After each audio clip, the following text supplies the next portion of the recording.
And we have before us a wonderful study, because in the spectrum of biblical subjects, there's hardly anything more fundamental than the promises made to Abraham.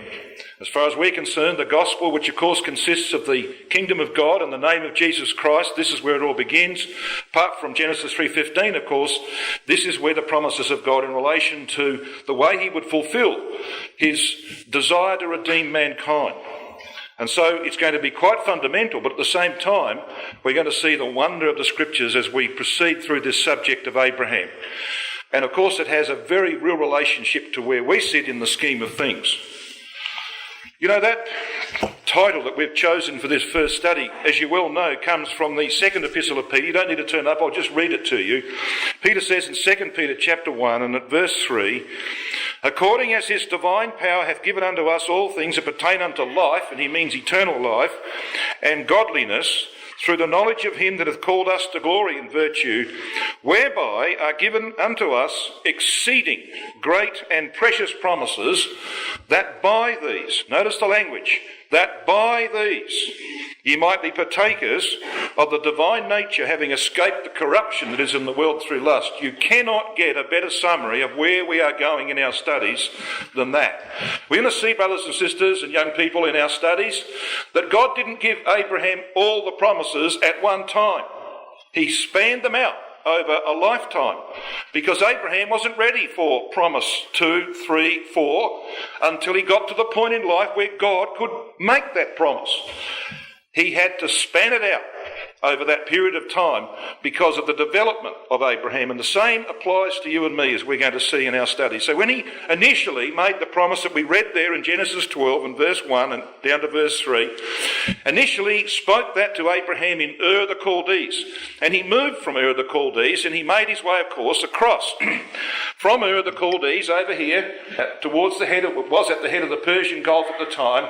They were not told where they were going, and so Terah, when he got his family on the road, was wondering, well, where do we go? So you follow the river along, and they went to Haran. In fact, Haran is between the two rivers. It's a long way from Euphrates. It's a long way from Tigris.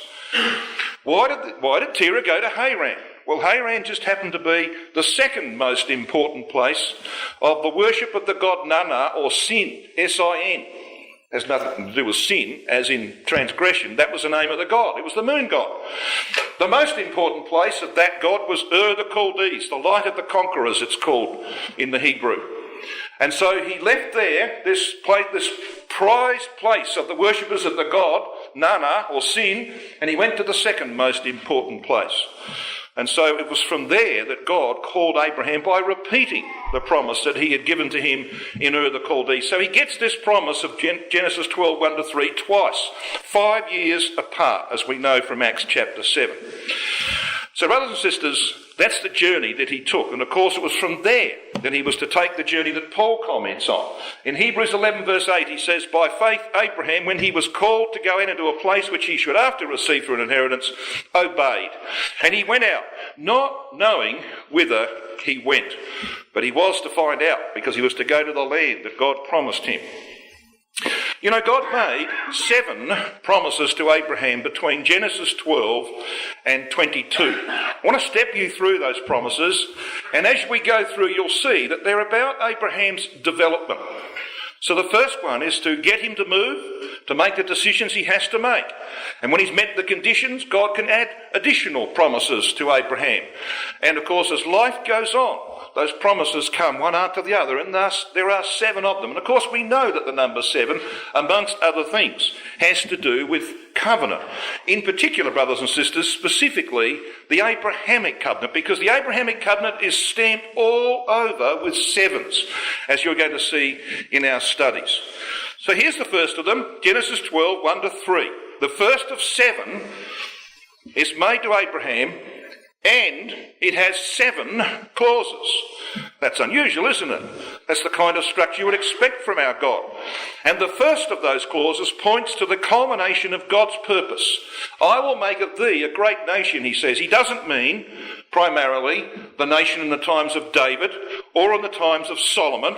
He means at the end of the millennium, and in fact beyond the millennium, when the promises to Abraham will be entirely fulfilled, and there will be perfection on earth, and there will only be one nation left on earth, the nation that came from the loins of Abraham, the nation of Israel. For God said, though I make a full end of all nations whither I have scattered thee, O Israel, I will not make a full end of thee. Israel is the only immortal nation, brothers and sisters, and it will go on forever in its perfected form, beyond the millennium. And that's what God means. This is typical of our God, isn't it? He gives you the final picture, the final objective right up front. I will make of thee a great nation. And we're going to see that that's where the promises to Abraham actually do end up. In Genesis 12 verse 7 we have the second of those promises where the land is promised to Abram's seed, namely to Christ, not to Abraham, because to this point he hasn't met the conditions that were laid down in Genesis chapter 12 and verse 1. You don't get the promises, you don't obtain the promises until you meet the conditions. And he hadn't met the conditions. So the land is actually promised to Christ before it is promised to Abraham. Christ, of course, is the singular seed of Abraham. Galatians 3 verse 16, we know Paul quotes this passage here in Genesis 12, and he says that seed was Christ. The third promise is in Genesis 13, verses 14 to 17. The land is now promised to Abraham because he's now met the conditions that were laid down in the first promise. And so the land is now promised to him and to his multitudinous seed. The fourth promise is in Genesis chapter 15, verses 13 to 21. This promise is about the captivity and the redemption of Abraham's people, the nation of Israel. We see in this promise the activity of the cutting of a covenant.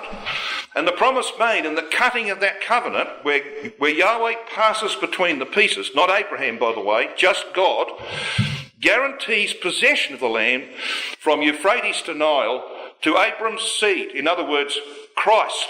Now, of course, we're incorporated in that, but it wasn't promised to Abraham so much, but to Abraham's seed. And if you're in Abraham's seed, Christ, then you will inherit with him that land in due time. The fifth promise is in Genesis chapter 17, verses 4 to 8, where Yahweh's fatherhood is delegated to Abraham, and the promise is made of a divine family. I will make thee a father of a multitude of nations. You know it well. The sixth promise is contained in Genesis chapter 17, verses 15 and 16, and is repeated again in chapter 18, verses 10 and 14. It is the promise, of course, of the birth of Isaac, the promised seed to be born by faith. And he was to be born within 12 months of that promise being made in Genesis chapter 17. We're going to see just how dramatic those events are from chapter 17 to 21. And the seventh promise is in Genesis chapter 22 and verses 16 to 18, where God actually makes the promises to Abraham unconditional. In other words, he says to him, brothers and sisters, and this is what Paul argues in Hebrews chapter 6, verses 13 to 18, which we'll have a look at in due course, God willing. He made the promises unconditional to Abraham, which is really saying to him, you will be in the kingdom. There's no more thing, nothing I can require of you any more than what you've given. What man is going to give his only beloved son to God in sacrifice? Well, you've matched me, Abraham, and I'm going to do this for you. You are going to be in the kingdom. So the seventh promise sees Abraham in the kingdom. He's still got 30, 40, 50 years of life to live. Wouldn't it be nice to get to that point in life, brothers and sisters, where God would say to you, you're there. I've worked in you, I've got you there. It took me a lifetime to get you there, but I got you there. And that's why you see these promises are strung out over a lifetime. Abraham wasn't ready to do what he did in Genesis 22, back in Genesis 12. If God had asked him to do that in Genesis 12, he would have flunked. He would have failed. He had to wait till he got him to a certain point in life. And then he could ask of him those things. And then he could make the promises unconditional. And isn't that the same with you and me, brothers and sisters? When you're first baptised, you ready? You ready then? Of course you're not.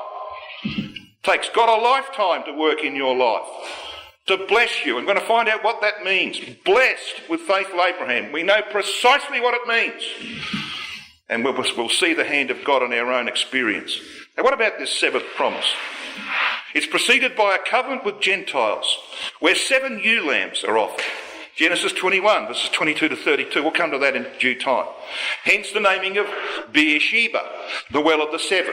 And it just so happens that the two words, Shabbat, which means to swear, and Sheba, which means seven. Shabbat, by the way, means to seven oneself.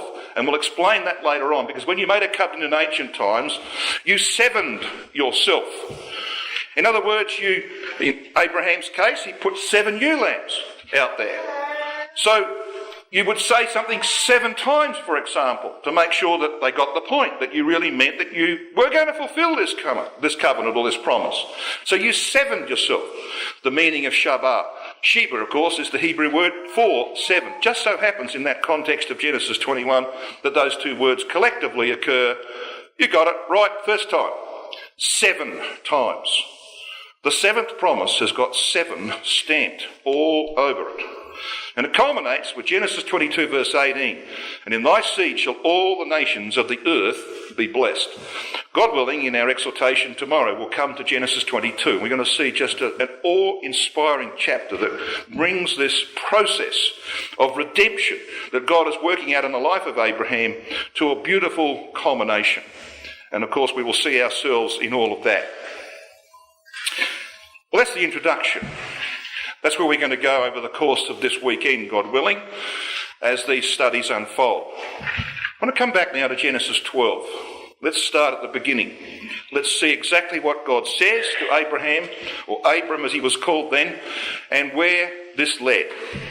Now in Genesis 12 we read in verse 1 that God laid down 3 primary conditions that had to be met by Abraham. Get thee out of thy country. Well, when he left Ur the Chaldees and went to Haran, he had left his country. But he went there with his kindred, or his family, his kindred. And so God says, well, the next thing, I want you to leave your kindred, your wider family, the family of Terah. But of course, when he did leave from Haran and crossed the Euphrates and became Abram the Hebrew, the crosser over, he had with him a member of his family, didn't he? He had his nephew, Lot.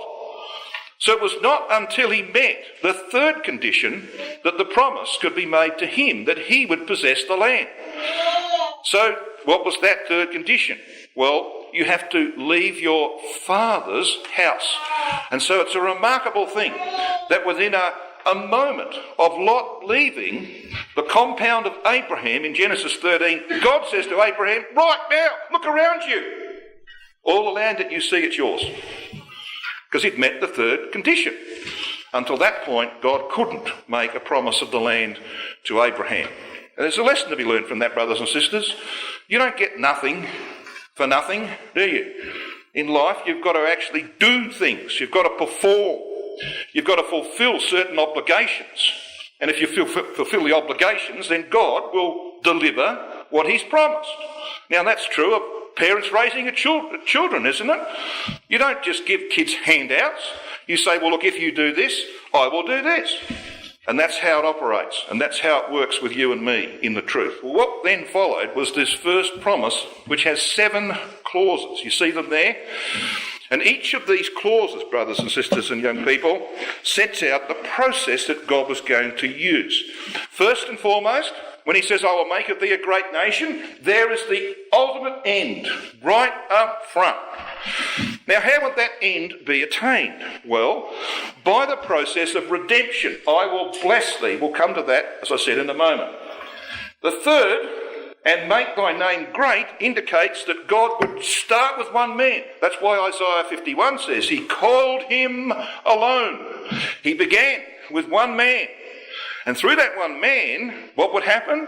Well, he would become a blessing to many others.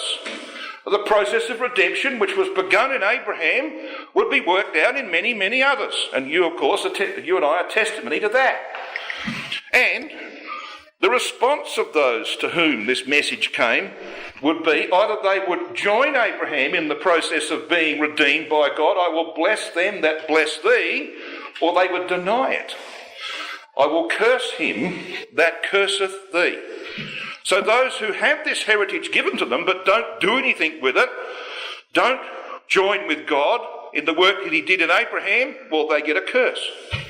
So you see, you either get a blessing, God works to redeem, or you get a curse. And then, of course, he tells us in the 7th clause, and in thee shall all families of the earth be blessed. And this means that ultimately he's going to fulfill the 1st clause.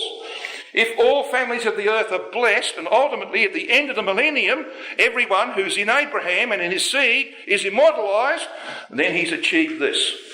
I will make of thee a great nation. So the whole divine program is set out in the first promise.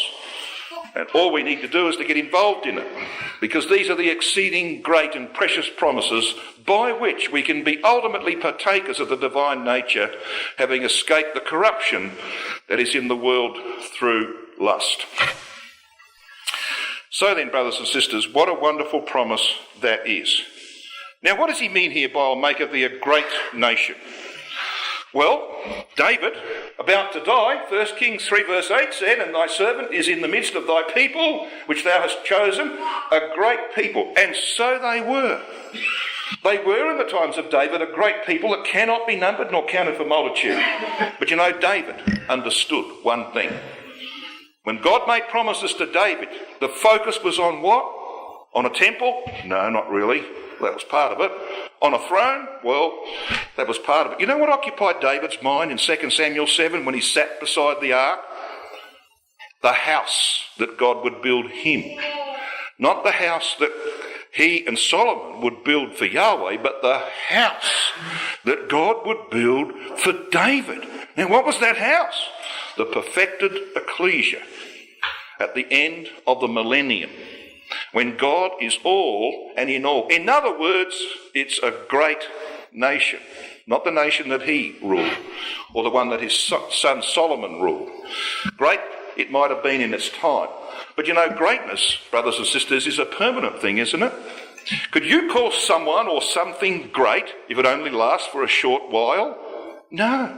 Greatness is a permanent thing.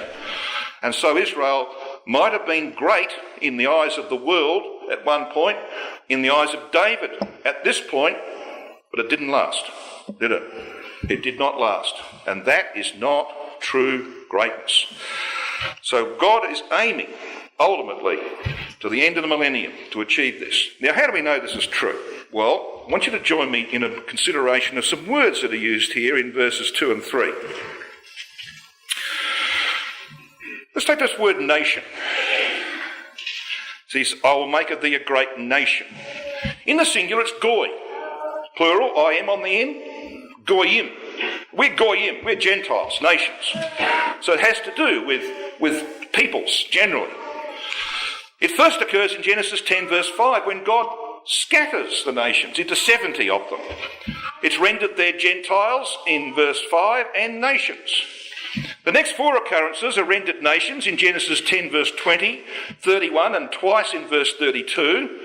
And the 7th occurrence, notice this, the 7th occurrence of this word, goyim, is in Genesis 12 verse 2. I will make of thee a great nation. So this one's staring you in the face. First clause of the promise. It's the 7th occurrence of this word in the Hebrew in the Bible. And the word great that precedes it, gadol, this is also the 7th occurrence of that Hebrew word in the Bible. You think there might be some sort of design in this? Well, I'm pretty sure there is some design in this. Because when you come to the word families, in thy seed shall all the families of the earth be blessed, which is the 7th part of that first promise. This word means a clan or a family or a tribe, hence a people or a nation. It first occurs in Genesis 8 verse 19, rendered kinds in the King James. The next 5 occurrences are rendered families, Genesis 10, 5, 18, 20, 31 and 32. The 7th occurrence of this Hebrew word just happens to be in Genesis 12 verse 3. In thee shall all families of the earth be blessed. Even the word blessed, the word barak, the 7th occurrence in the Old Testament is in Genesis 12 verse 2. I will bless thee. Okay? The 10th, because there's 2 more between the 7th and the 10th. The 10th is this word, the last word of the promise. In thee shall all families of the earth be blessed. 7, Abrahamic covenant number. 10, you know what 10 stands for in the Bible? All. Yes. Exactly. The Abrahamic covenant will ultimately bring a blessing to people of all nations. Got a bit of a feel for the structure behind this first promise, brothers and sisters, young people? It's by design. The divine mind is here at work. So what does it mean? What does it actually mean to be blessed with faithful Abraham? Now, if you went to a church around us, they'd probably have someone there, sprinkling holy water on you or waving an incense thing, and you get a blessing. You've seen that garbage, haven't you? All right? Let's find out what the scripture means by being blessed with faithful Abraham. You need to come with me, if you would, to Acts chapter 3. And it'll probably be a good thing as we proceed with our studies that the chapter we're dealing with, and this happens to be Genesis 12, you might want to just put something in that so you can get back there quickly for the sake of time. Acts chapter 3, of course, is Peter's speech on the day of Pentecost, where 3,000 are baptised at the end of that day. And this is what we read. As I said, this word blessed that we've been talking about in Genesis chapter 12, verses 2 and 3 is barak. It occurs 4 times in the promise, and 4, of course, is the number of righteousness, as we're going to see as we proceed. In Acts 3, I want you to read with me verses 25 and 26. This is Peter. This is the culmination of his speech, and he says this. He's talking to the Jews. He says, "Ye are the children of the prophets, and of the covenant which God made with our fathers, saying unto Abraham, and in thy seed shall all the kindreds of the earth be blessed." So you know where that's from, don't you? That's Genesis 22, verse 18. It's also the last clause of the promise in Genesis 12. Then he says this in verse 26. It's very, very important, brothers and sisters and young people. He says, "Unto you, the Jews, first, God, having raised up his son, Jesus, sent him to bless you." You never saw Jesus Christ going around, did you, waving some kind of instrument, sprinkling holy water? No. So what does he mean? Well, he tells you what he means. "In turning every one of you away from your iniquities." That's a process of redemption. It doesn't happen overnight. It happens in a lifetime.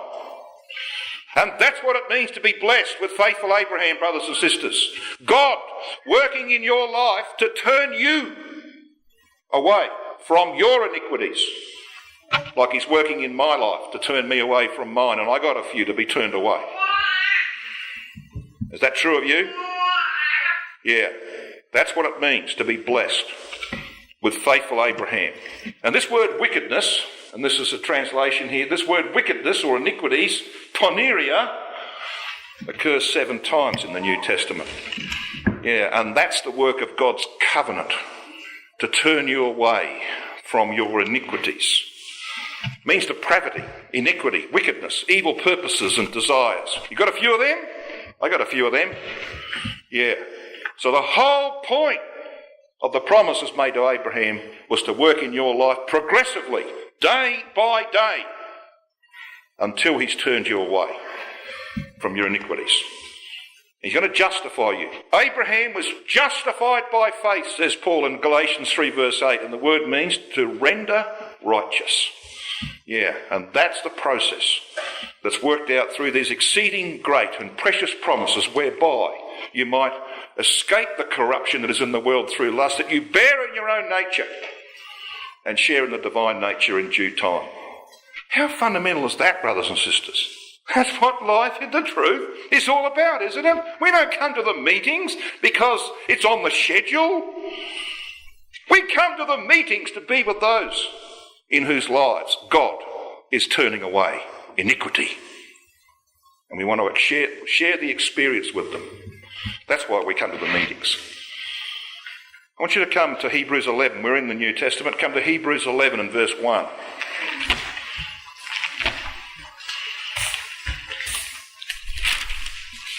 Now, very familiar territory, isn't it? This is the process, brothers and sisters. Justified by faith.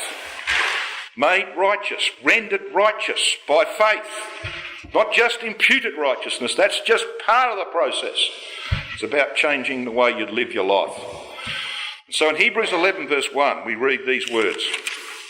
Now faith is the substance of things hoped for, the evidence of things not seen. For by it the elders, Abraham, Isaac, Jacob, obtained a good report. How do we know he means them? Well, he tells us about them in verses 8 onwards. He tells us about the patriarchs, the elders.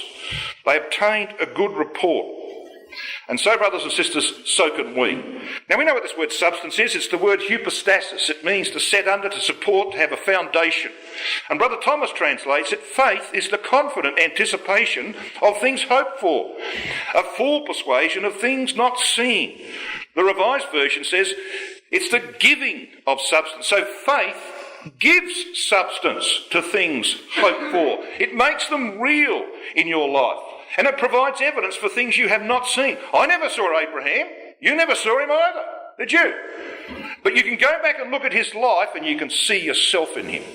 The scripture allows you to paint the picture of the reality of Abraham. You believe it, you believe what God did in his life, and you know God's doing the same in yours. That's what faith does for you. It gives you evidence of things you have not seen.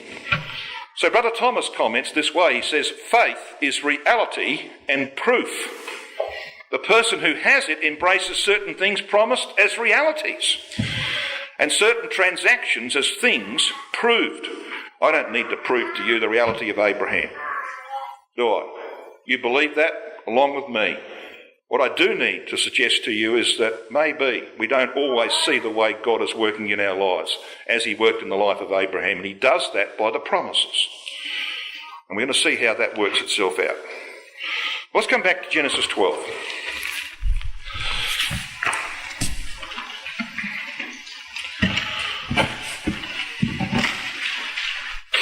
Now in Genesis 12 we read Abraham departs from Haran.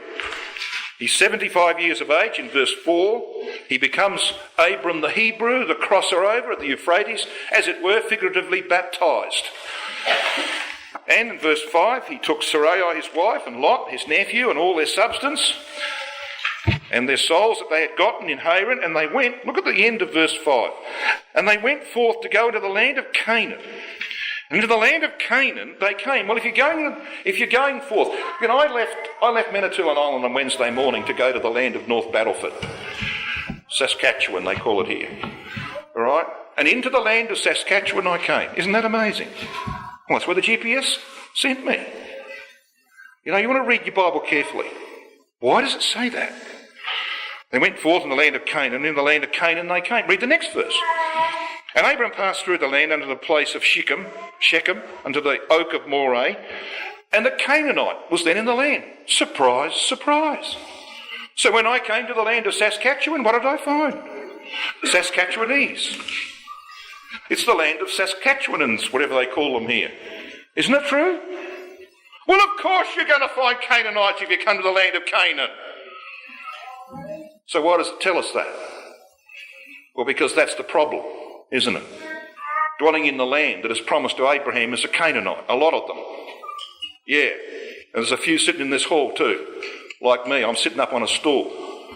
My nature is Canaanite nature. That's what stands between me and an inheritance in the kingdom of God.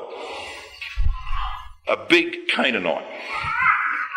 So when you look at this word Canaan, it comes from Cana, which means that to bend the knee, hence to humiliate, to vanquish.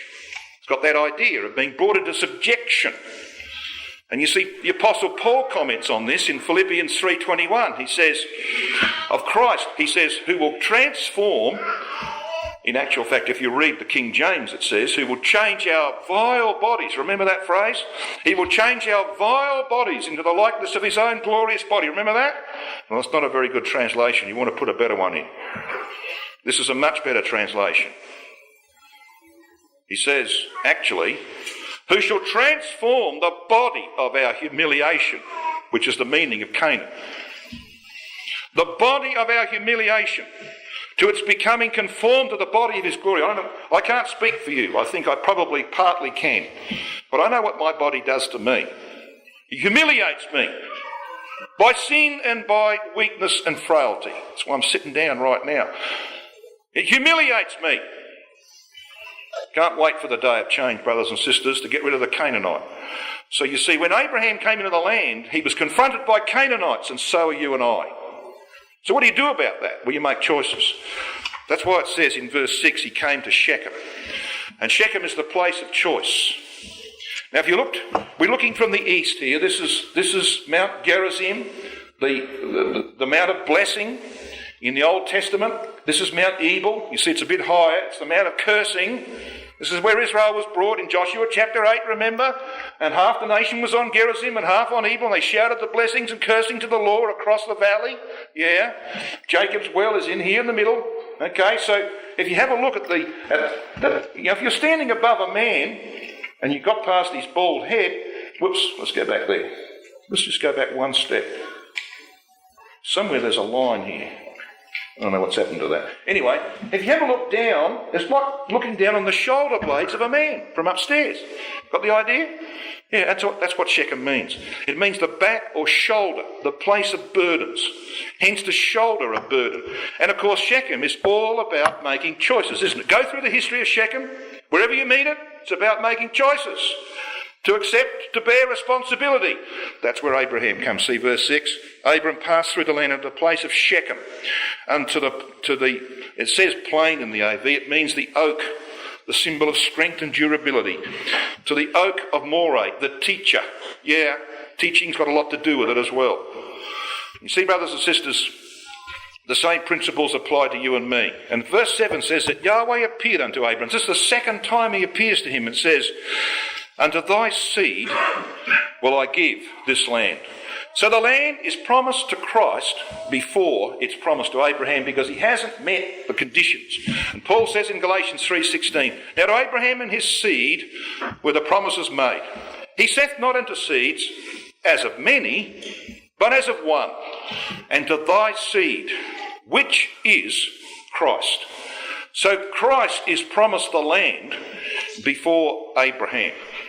And Paul cites Genesis 13 verse 15, which in turn is a repetition of Genesis 12 verse 17.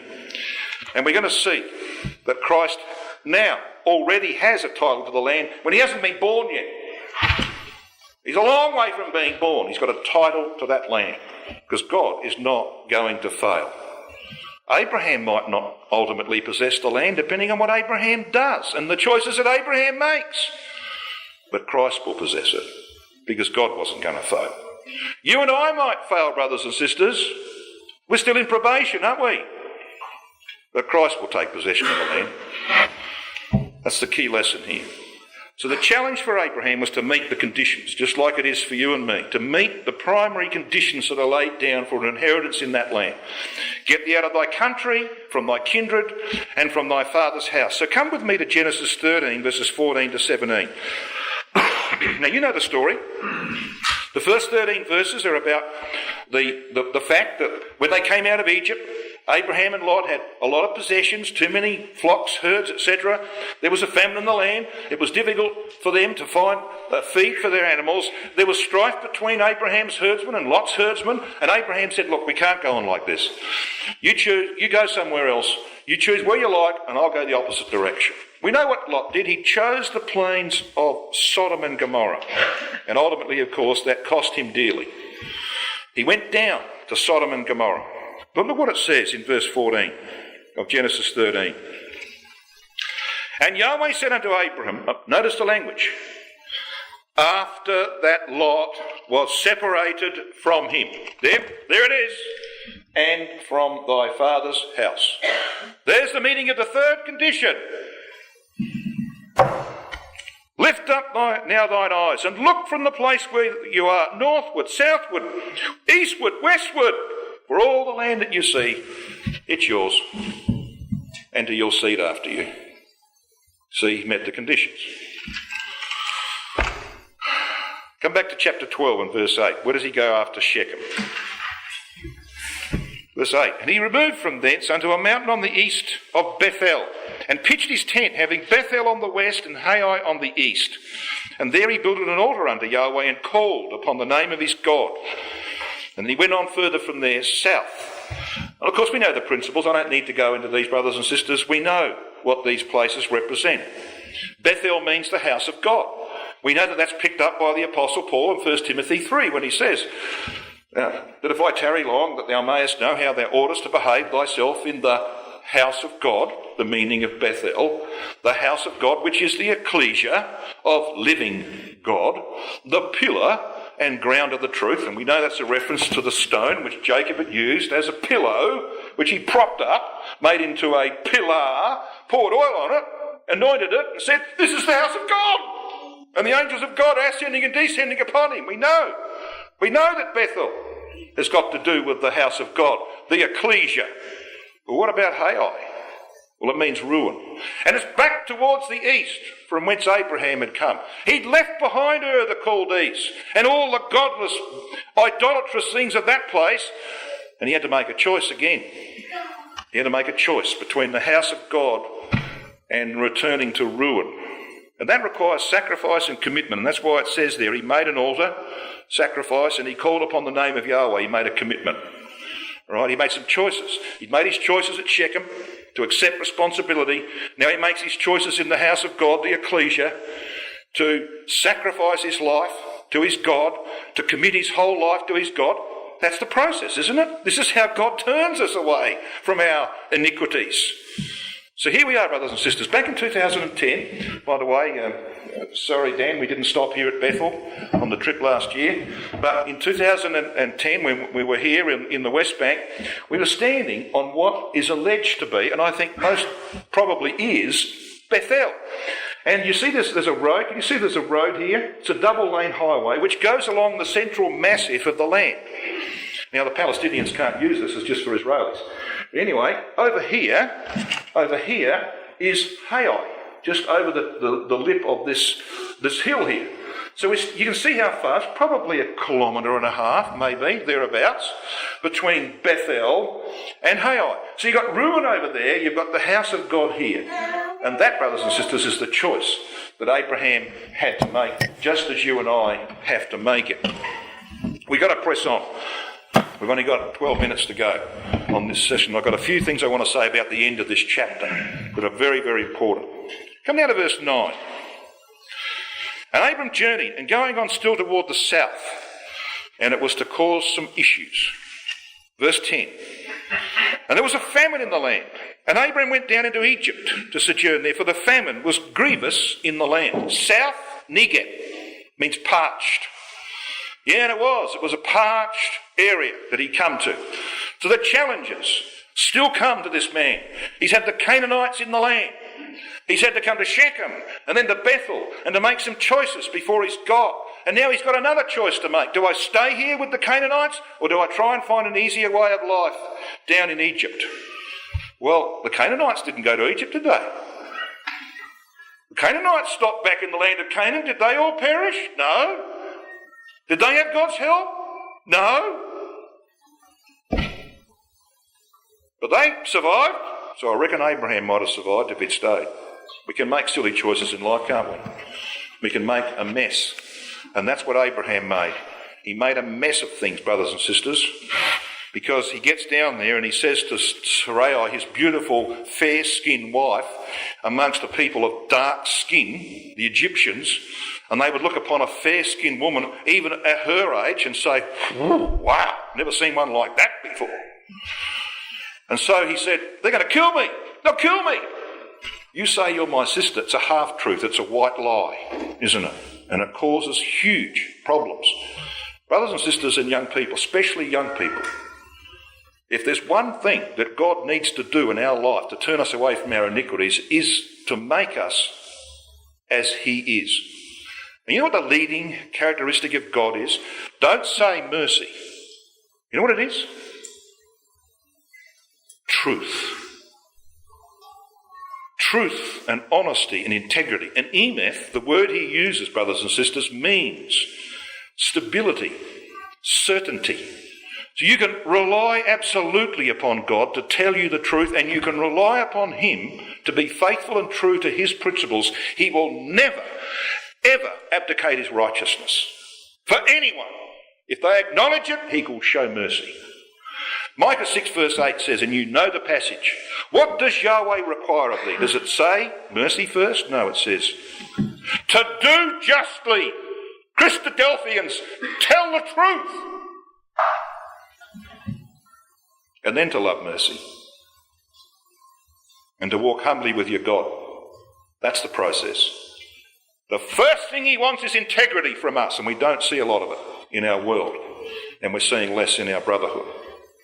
Integrity, brothers and sisters, is the first principle of turning away people from their iniquity. You can't be honest before God, you're never going to have your sins forgiven. It's as simple as that. Okay, got that principle? And Abraham messes up big time. And he puts his wife in the most invidious position that any woman could ever be in, going into the harem of a pharaoh. Good grief. What next? Think about Sarai's position here. Well, of course, he takes this decision that's going to shape his family's future for 2 generations, because Isaac doesn't even tell a half-truth.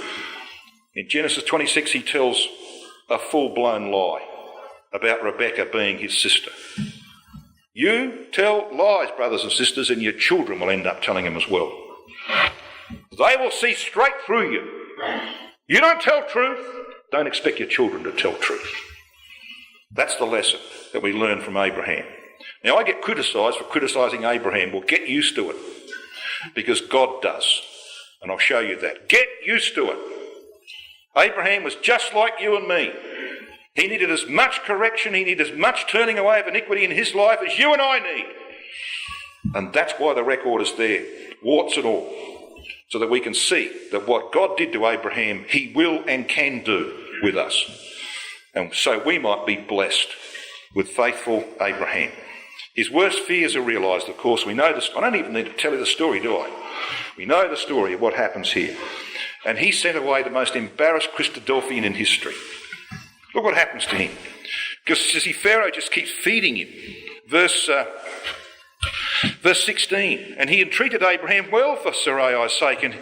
And he had sheep and oxen and he-asses and men servants and maid servants and sheep. And they just keep coming. All these gifts from Pharaoh. You can't turn around and say, well, look, hang on, I didn't quite tell you the truth. He's locked in, brothers and sisters. You take one misstep and guess what? You can be locked in.